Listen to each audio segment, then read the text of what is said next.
Pas de questions?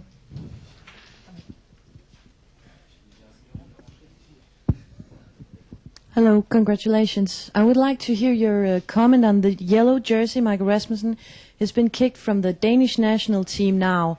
What are your thoughts on, I'm sorry, but what are your thoughts on Tour de France's reputation and future right now? What do you want me to say about the Rasmussen, the Danish Federation, or the Tour? For the Tour. I think the Danish, I don't know the complete story. I was at the start this morning and I only heard what Alessandro told me. So the Danish Federation already knew he didn't fill in his papers when he was in the national championships. They let him start in the national championships. Then they let him go to the Tour, and then 2 weeks later they're coming out that they have to kick him out of the Tour and they're going to pull in his license. Why do they say it now? I don't know. Yeah, but I don't know the complete story, and if he didn't fill in his papers, they probably should have given him a fine or a sanction or something. But I think the last few things that's coming out is just to give something. The Sinkovic story is a different story, but this is just, I think, sensation, and this is not new information. If they had the same information 5 weeks ago with the nationals. So use it when you have to use it, and not give it away when the guy is in a really a situation when they can hurt him. So I don't know. Maybe I'm wrong, but I don't have the complete information to give a right answer. Alors, il a été demandé à Tom Bonnen ce qu'il pensait de ce qui s'est passé, ce qui se passe en ce moment pour Rasmussen, et Tom a répondu, je ne connais pas l'histoire complète, j'ai entendu ce matin, donc ce que je peux dire, c'est que l'histoire de Sienkiewicz est complètement différente par rapport à l'histoire de Rasmussen. Ça n'a rien à voir. S'il n'a pas rempli des papiers à temps, il peut y avoir une sanction, mais pour moi, c'est surtout, il y a surtout un côté de chercher du sensationnel, et alors qu'il n'y a pas vraiment de nouvelles informations maintenant par rapport à avant le Tour. Sa fédération nationale savait qu'il savait toutes ces informations, et ils l'ont laissé participer aux championnats nationaux du Danemark. Ils l'ont laissé participer au Tour de France. Donc je comprends pas pourquoi on utilise cette information maintenant et quand ça fait mal, et pas au moment où on peut l'utiliser, au moment où on sait. Question pour la salle de presse. Hi Tom, could you just tell us about your own experience in filing such papers? I mean, do you have a sense that other riders maybe have lapses along that line? And if I could follow up on that afterward. What lapses? What's that? Can you hear me? Yeah. Have you ever had problems filing, or I mean, does this strike you as unusual in the peloton that some riders might have problems getting their paperwork? No, not at all. The UCI makes a lot of mistakes on this. I had to fill in the papers the first time 4 years ago, and then everything came by post. Just in the mailbox, you know. Then suddenly everything changed. Then they didn't give anybody a warning or a paper. Everything went via the internet. But nobody told me. So we have to know it by ourselves. Then 6 months later, I get an email. Yeah, you're not filling in the papers. Okay, I don't know. So then there was a change at the UCI. Somebody else came there. Then we have to print off the papers from the internet. And they already changed it 15 times. So we have to look for everything ourselves. It's very hard to fill it in completely and correct. And I think, I don't know the Rasmussen story, but I'm talking about myself. We have a lot of work filling in the papers correctly. I give you that. Donc, est-ce que tu as une expérience particulière à nous faire partager à ce sujet pour ces formalités à faire pour l'UCI? avec tous ces papiers et ces documents. Et Tom a répondu pour la première fois j'ai dû remplir ces papiers il y a 4 ans. Au début on nous les envoyait par la poste et ensuite sans nous avertir il a fallu les remplir par internet.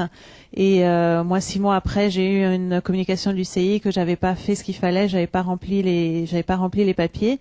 Donc en fait il y a eu 15 fois les choses ont changé avec l'UCI, les règles ont changé et nous on doit s'en occuper, on doit savoir, personne ne nous a avertis et on doit nous faire l'effort de regarder comment tout ça fonctionne. Donc je sais pas comment ça se passe avec Rasmussen et ce qui s'est passé, mais voilà, ça c'est mon expérience. Question pour la salle de presse. Tom, tu as le maillot vert, 2 victoires d'étape. Est-ce que tu penses que le plus dur est fait, ou plutôt, est-ce que tu as bien franchi les Alpes pour espérer bien franchir les Pyrénées et ramener enfin le maillot vert à Paris? Avec la victoire aujourd'hui, c'est vraiment bien pour la motivation, c'est comme la semaine passée, d'avoir les Alpes. Mais la Pyrénées, c'est quelque chose de différent. C'est aussi dans la montagne, mais il y a une étape mercredi, le jour après le jour de repos, très longue. Et ça fait dur, je suis sûr de ça.